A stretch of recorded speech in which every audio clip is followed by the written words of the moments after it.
안녕하십니까. 신의균의 군사TV 디펜스 브리핑입니다. 자, 오늘도 아주 중요한 군사 무기 관련 소식 알려드리도록 하겠습니다. 여러분들 보도 많이 보셨죠? 중국하고 인도군이 서로 패싸움을 했다. 그런데 그 인도군이 많이 두들겨 맞았죠. 그래서 인도군이 시체말로 좀 발렸는데 그러다 보니까 완전히 지금 열받아 버렸죠. 그래서 인도군이 여기다가 강력한 무력을 배치를 했습니다. 어떤 내용인지 보겠고. 자, 또 그리고 이 러시아군이 좀 스파토베에서 계속 깨지고 있는데 자기네들은 지금 갑자기 리아 노보스티, 타스 이런 관영 매체다 쫙 까는데 이 무기를 우리가 등장시키니까 완전히 이 무기가 우크라이나 참호를 짓밟고 있는데 우크라이나군이 다 도망가네 이렇게 지금 선전을 하고 있는데 이게 사실인지 한번 보겠습니다. 무슨 무기인지. 자, 신의균의 군사TV 구독, 알림, 좋아요 눌러주십시오. 5가지 단신을 먼저 보겠습니다. 에어버스사가 A330 MRTT 공중급유기죠. 이걸 가지고 무인기에다가 급유하는 실험을 준비한다 라는 건데요. 우리 한국군도 이거 가지고 있으니까 어떤 건지 좀 봐야 되겠습니다. 여기서부터 네덜란드가 영국에 이어서 NSM 대함미사일 도입을 발표했는데 이 NSM이 완전히 지금 서방 표준 대함미사일로 돼가고 있다 라는 소식까지 보겠습니다. 첫 번째입니다. 우리 공군도 4대를 운영 중인 A330 MRTT 공중급유기가 내년부터 무인기에 공중급유를 제공하는 자동화 급유 시스템 실험에 들어간다는 소식입니다.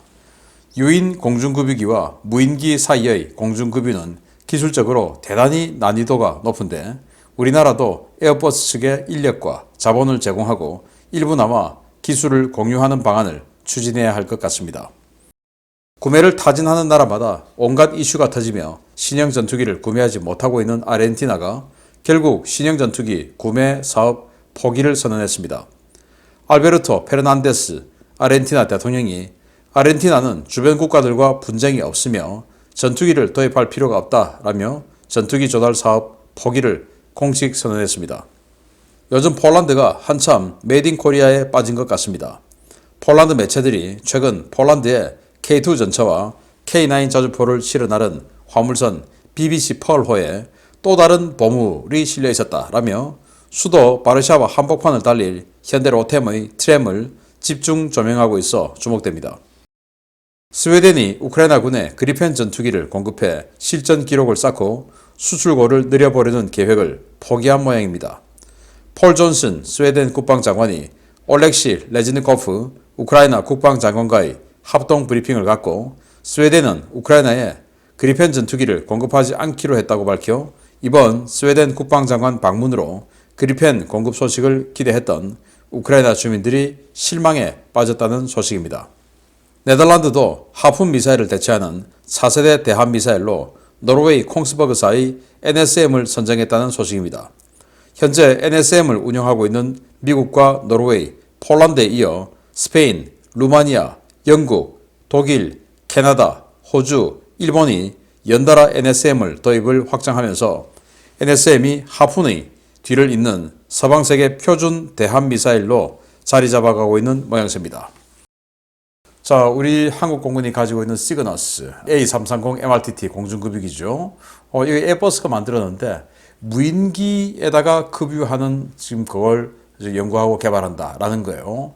지금 이제 앞으로 5세대 후반기 그리고 6세대 전투기 여기에 가서는 멈트 그러니까 유무인 복합 전투 이게 화두지 않습니까? 그래서 우리 한국의 KFX도 이 블락3 즉 5세대 버전에 가서는 이 무인기하고 협동 전투하는 이걸 로열 윙맨하고 협동 전투하죠. 이거 지금 계획을 하고 있는데 앞으로는 어느 나라든지 무인기와의 협동 전투 이게 이제 화두예요. 그러면은 전투기는 멀리 가서 급유를 받는데 같이 협동 전투해야 되는 무인기는 급유를 못 받아서 전투행동 반경이 짧아서 전투기하고 원거리 작전을 못한다 이러면 안 되죠. 그래서 이 무인기에다가도 이렇게 이건 F-16이지만 무인기에다가도 급유해주는 개발한다.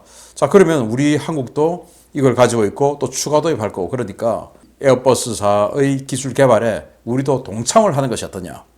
좀 개발비를 조금 부담을 하더라도 왜냐? 굉장히 중요한 거죠. 그래서 지금 우리 국방법에 방사청법에 해외 무기 현물이 있는 것은 구매할 수 있는데 기술에다가 투자하는 거, 이 관련 법이 없어요. 정말 국회 국방위원들, 국회의원들 뭐 하는 사람들인지 모르겠습니다. 이런 거 안 만들고 뭐 합니까? 기술이 요즘 제일 중요한데 우리는 기술을 팔면서 우리는 다른 나라 기술을 사올 수 있는 이런 법적 근거가 없다. 이게 말이 됩니까? 그래서 빨리 국회의원들은 그 관련 법을 만들어서 이 우리 공군의 미래를 정말 담보할 수도 있는 이 무인기에다가 이 급유, 이 기술을 같이 공동 개발하는 여기에 투자를 해야 되겠다라는 생각이 듭니다. 아르헨티나 A4 스카이호크 이거 1960년대부터 해서 한 100대 정도 도입을 해서 포클랜드 전쟁 때도 운영을 했고 뭐 그랬던 전투기예요. 미국은 공격기로 만들었고 아르헨티나는 이걸 전투기로 썼죠. 그러다가 뭐 개량해서 나중에는 뭐 레이더도 집어넣고 했는데 이게 너무 오래되다 보니까 결국은 바꿔야 되죠. 그래서 우리 한국의 FA-50 살 뻔했습니다. 살 뻔했지만 아르헨티나는 영국의 적국이죠. 포클랜드 전쟁을 했고 지금도 포클랜드 제도에서 이 영토 분쟁을 하고 있죠. 아르헨티나는 말비나스 제도라고 부르고 영국은 포클랜드 제도라고 부르고 여기에 이제 포클랜드 전쟁에서 승리한 영국군이 지금 유로파이터 타이푼 전투기 4대를 주둔하고 있어요. 그래서 영국의 적국이다 보니까 이 FA-50의 사출 좌석이 영국제인 거예요. 그래서 영국이 최종 수출 승인을 안 해준 겁니다. 그러니까 우리 FA-50이 이제는 안 됐고 그래서 그 틈에 중국과 파키스탄이 공동 개발한 JF-17 들어온 거예요. 그래서 JF-17 요즘 엔진 이슈 그리고 동체에 막 균일이 가고 하는 그 이슈 때문에 또 JF-17은 될 뻔했다가 또 탈락. 그리고 그 사이에 또 이제 인도가 들어온 겁니다. 테자스, 우리 테자스 아세요? 테자스는 뭐 거들떠 보지도 않고. 그리고 이제 덴마크 공군이 계획하는 F-16 전투기 그 중고를 이제 구매하려고 또 회담을 했는데 아마 미국이 허락을 안 해준 것 같습니다. 그러다 보니까 여기 이제 완전히 이제 더 이상 살 데가 없죠.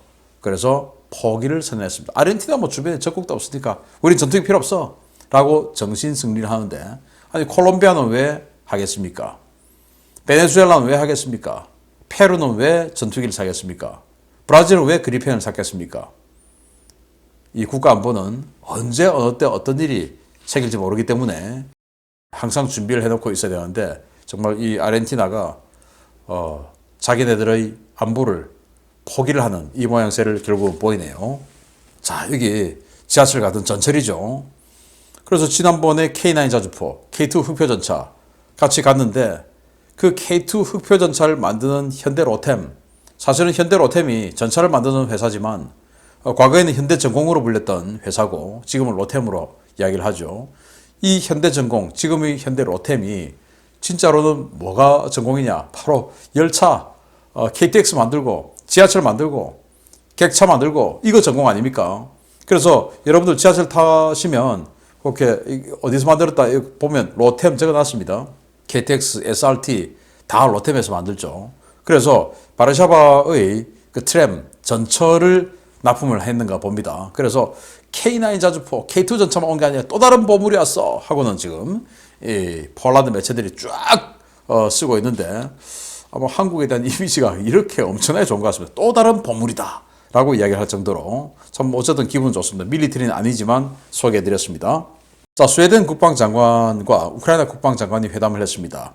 그래서 여러 가지 지원 방안에 대해서 논의를 했는데 우크라이나는 그리펜 전투기를 받기를 원했는데 결국 스웨덴은 주기로 하지 않나 봅니다. 아마 조건이 안 맞았던 것 같습니다.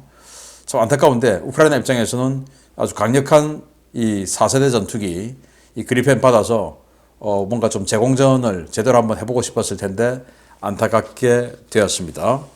자, NSM, 세미 스텔스, 그리고 아주 저공 비행에서 날아갔을 때는 185km, 그리고 고고도로 날아갔을 때는 555km의 긴 사거리를 자랑하는 이 NSM 대한미사일이 이제는 뭐 거의 뭐 서방 표준화되고 있다.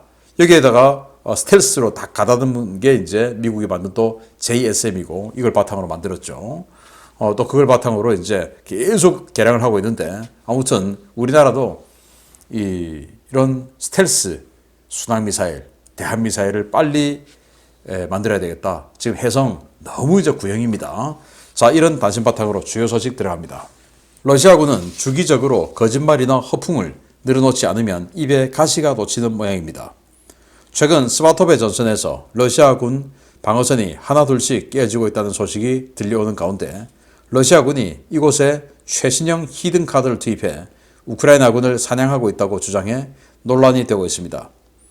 최근 우크라이나군과 러시아군의 주요 격전지로 떠오르고 있는 루한스크주 스바토베 일대에 러시아군이 BMPT 터미네이터 화력 지원 차량을 투입하기 시작했으며 이 무기가 전선에서 우크라 나치들을 쓸어버리고 있다고 러시아 관영 리아 노보스티, 타스 통신 등이 현지 시각 12월 12일 일제히 보도했습니다. 이 매체들은 러시아 서부 공강구 제3군단의 화력 지원 부대 지휘관을 인터뷰한 특집 기사에서 러시아군의 최신의 BMPT 터미네이터 차량이 적의 참호를 짓밟으며 맹활약하고 있다고 주장했습니다.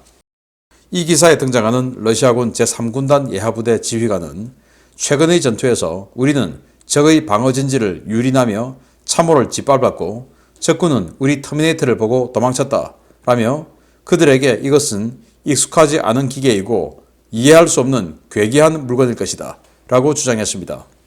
BMPT 터미네이터 승무원으로 유탄수 역할을 맡고 있는 한 승무원은 BMPT 터미네이터를 제작한 엔지니어와 노동자들에게 찬사를 보낸다 라며 이 시스템은 대단히 고성능이고 높은 품질을 자랑한다 라고 주장했습니다. 터미네이터의 조종수는 이 차량의 야지 기동성은 대단히 훌륭하고 방어력 역시 매우 뛰어나 적의 대전차 화기 사격을 거뜬히 견뎌낸다 라며 터미네이터는 우크라이나군이 자랑하는 미제 대전차 미사일 제블린의 직격도 막아낼 수 있다고 주장했습니다. 러시아군이 10에서 20여 대를 보유하고 있는 것으로 알려진 BMPT는 체첸 전쟁의 교훈을 반영해 T-72 전차나 T-90 전차의 차체를 이용해 만든 화력 지원 차량입니다. 기관 포탄만 탑재하는 차량임에도 불구하고 전투 중량이 48톤에 달할 정도로 중장갑을 자랑하며 기관포와 대전차 미사일, 유탄 발사기와 동축 기관총으로 동시에 4개 표적과 교전할 수 있다고 선전되는 차량입니다. 리아 노보스티는 BMPT가 평야지대에서 허공에 30mm 기관포를 난사하는 영상을 공개하며 해당 영상이 BMPT가 우크라이나군 방어진지를 초토화시키는 장면이라고 주장했는데요. 해당 영상 어디에도 이 기관포탄에 맞아 파괴되는 시설물이나 우크라이나군은 식별되지 않았습니다. 러시아는 세베로도네츠크 전투 당시 BMPT 터미네이터를 처음으로 작전에 투입했지만 별다른 성과를 거두지는 못했는데요. 우크라이나군이 보기만 해도 도망간다는 무기가 전선에 투입됐는데 스바토베의 러시아군 방어선은 왜 무너지고 있는 것인지 정말 알다가도 모를 일이라는 조롱이 쏟아지고 있습니다. BMPT 터미네이터, 30mm 기관포, 그리고 유탄 발사기, 또 중기관총, 그리고 대전차 미사일, 완전히 그냥 덕지덕지 무장을 붙이고 이렇게 화력 지원 차량으로 운영되고 있는데 기본적으로 전차가 가면 전차 옆에서 전차를 엄호해주는, 전차를 지켜주는 역할을 하는 겁니다. 그래서 적의 대전차 무기가 이렇게 나오면 바로 사격해서 없애주고 이런 역할을 하고 전차는 전방에 집중하고 이제 이런 역할을 하는 거예요. 그런데 이걸 우크라이나는 자기는 잘 모르는 무기이기 때문에 보면 도망가 버린다라는 거예요. 이렇게 보면 좀 위협적으로 생겼습니다. 전차들하고 이제 이렇게 협동 기동하는 거 맞아요. 이렇게 해야 돼요. 그런데 여기서 거짓말이 끝판이 뭐냐? 미국의 제벌린 대전차 미사일도 거뜬히 막아낸다. 아니 무슨 수로 막아냅니까 이게? 제벌린이 그냥 탑어택에서 때려버리는데 전차도 그냥 뚜껑 날아가는 마당에 이게 어떻게 견딘단 말인지 그렇게 거짓말하는 것이죠. 그러면서 자기네들이 동영상을 보여주는데 이런 들판에서 그냥 사격하는 거 30mm 기관포 그냥 쏘는 거 보여주는데 그 어디에도 참호는 없어요. 그런데 여기가 스바토베 전선이라고 하는데 스바토베에서 그 66번 국도 기점으로 서쪽은 우크라이나, 동쪽은 러시아였는데 확 밀렸어요 지금 그런 오신트 정보들이 계속 쏟아지고 있습니다. 그 말은 스바토베에서 자기네들이 밀리고 있는데 BMPT가 우크라이나를 참호를 짓밟고 있다. 또 참호는 자기네들이 만들고 자기네들이 방어고 우크라이나는 공격인데 우크라이나가 무슨 참호냐. 그래서 얘들은 입만 열면 거짓말이냐.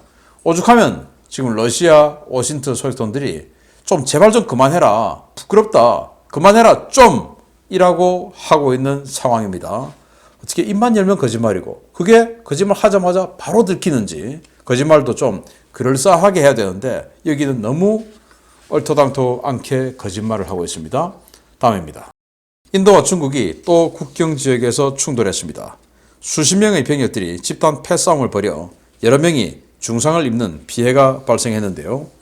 이 충돌 이후 인도가 이 지역에 대규모 군사력을 전진 배치하고 중국을 압박하기 시작했다는 소식입니다. 지난 12월 9일 인도 동북부 아루나찰 프라데시주 타왕 지역에서 발생한 인도군과 중국군의 충돌 이후 인도가 이 지역에 대규모 군사력을 전진 배치하고 중국에 대한 무력 시위를 강화하고 있다고 힌더스탄 타임즈가 현지 시각 12월 13일 보도했습니다.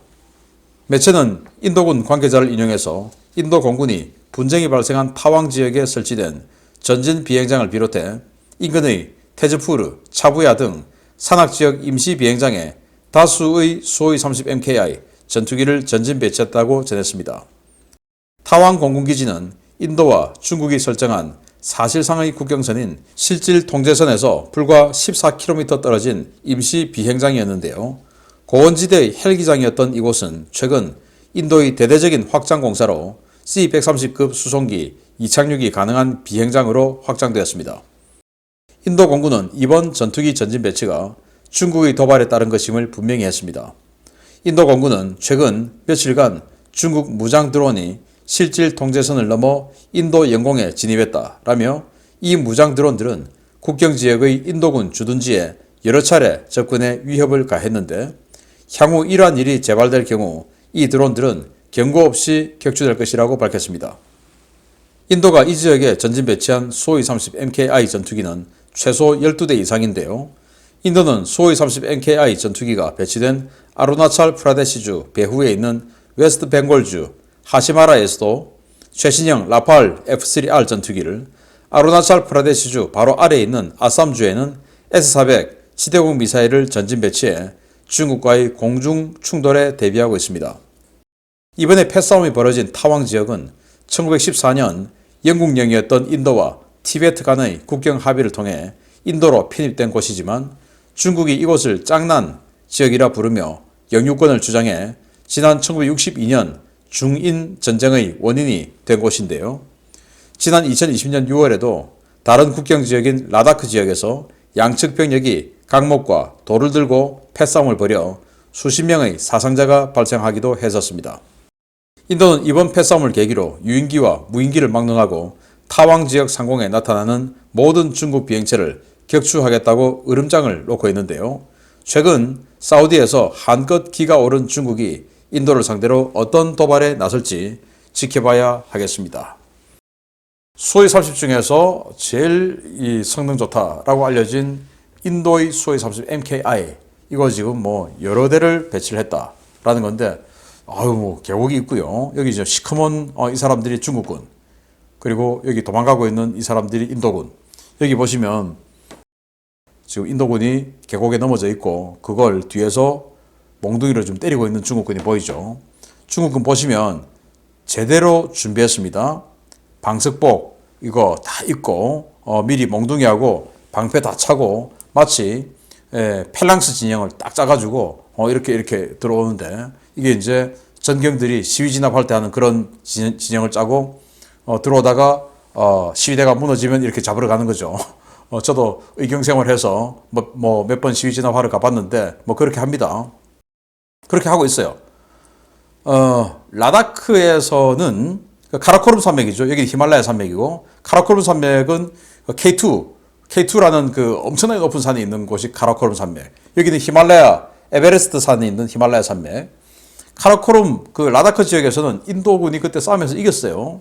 그때 중국은 이 몽둥이에다가 목까지 받고 아주 나쁜 짓 했는데 여기서는 지금 그때의 패배를 뒤집으려고 지금 중국이 완전히 그냥 준비하고 나섰다라는 거고 인도 매체의 주장에 따르면 중국군이 한 600명, 인도가 한 200명 그래서 중과부적이었다 이런 거고 또 어떤 매체는 중국은 한 300명, 인도는 한 100명 이렇게도 이야기를 하고 아무튼 그래서 중국이 이기니까 완전히 이렇게 지금 두들겨 맞으니까 인도가 완전히 빡쳐버렸죠. 그래서 전투기 배치해서 드론이든 뭐든 오면 다 격추해 이제 이렇게 됐다라는 건데 자 지난번에 그 라다크라고 하는 곳은 바로 이 지역입니다. 이 지역 파미르 고원 아래 카라코름 산맥, 중국 말로는 곤륜 산맥, 그쪽이고 여기 이제 히말라야 산맥 끝자락이죠. 여기 이제 이 지역에서 국경 분쟁을 하고 있는데 여기다가 지금 수호의 30 배치하고 요 밑에 아썸이라고 하는 이 지역에다가